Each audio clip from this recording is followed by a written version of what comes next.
Syrian President Ahmed Al-Sharaa meets with U.S. President Donald Trump at the White House today, marking the first ever visit by a Syrian head of state to Washington.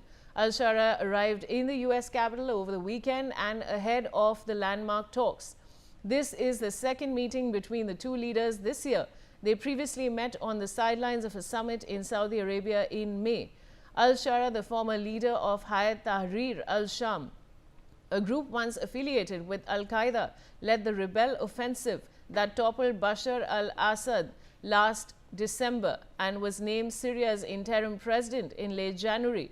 He was designated a terrorist by the U.S. in 2013 with a $10 million bounty, but Washington removed him from its sanctions list just days ago on November 7, paving the way for today's visit. I have my colleague Brian Thomas joining me with more details. Brian, what more can you tell us? Well, yes, clearly as of now the meeting marks the first time where a Syrian head of state has visited the White House since Syria's independence in 1946, and Al-Sharaa arrived in the Washington ahead of the meeting itself following the removal of his name from the U.S. terrorist list and the lifting of significant multilateral sanctions.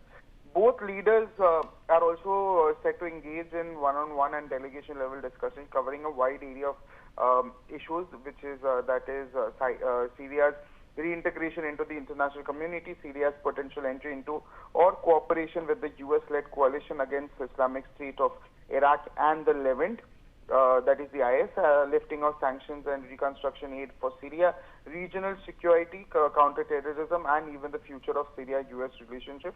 Very importantly also, Ahmed Al-Sharaa rose to power after the fall of Bashar al-Assad's regime that happened in December 2024 following this very rapid offensive by opposition forces itself. And then he was also once designated at the U.S. as a terrorist with a bounty of $10 million on his head, but due to his past as a rebel leader and former ties with the Al-Qaida. But now he has been removed from the list, and now the U.S. decision to delist him and host the meeting signals a major shift also in U.S. policy towards Syria. Yes. Brian, thanks for those details. And now I have my guest, Ambassador K.P. Fabian, former diplomat, joining me. Ambassador Fabian, how do you see the meeting between Syrian President Ahmed Al-Sharaa and Trump progressing? Look at what each wants from the other. Trump wants Syria to recognize Israel, that is, to carry forward his so-called Abraham Accords. Now, Al-Sharaa wants Israel to relinquish the territory which it acquired recently, ostensibly, I repeat the word ostensibly, to secure Golan Heights, which Israel got in 1967. Now, I do not expect any withdrawal of Israel from Golan Heights, but the additional territory which Israel acquired recently to so-called, in defense of Golan Heights, that may have to be sold. Moreover, what we are witnessing is a good change in American policy, because the former speaker and you also mentioned about having a ransom on Al-Sharaa's head.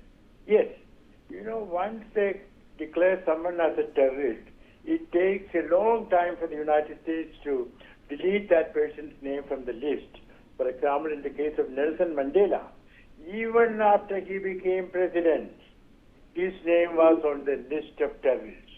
So Trump has done the right thing. All right, Ambassador Fabian, thank you for joining me on the broadcast. And with that, viewers, I'm slipping into a short commercial break. See you on the other side.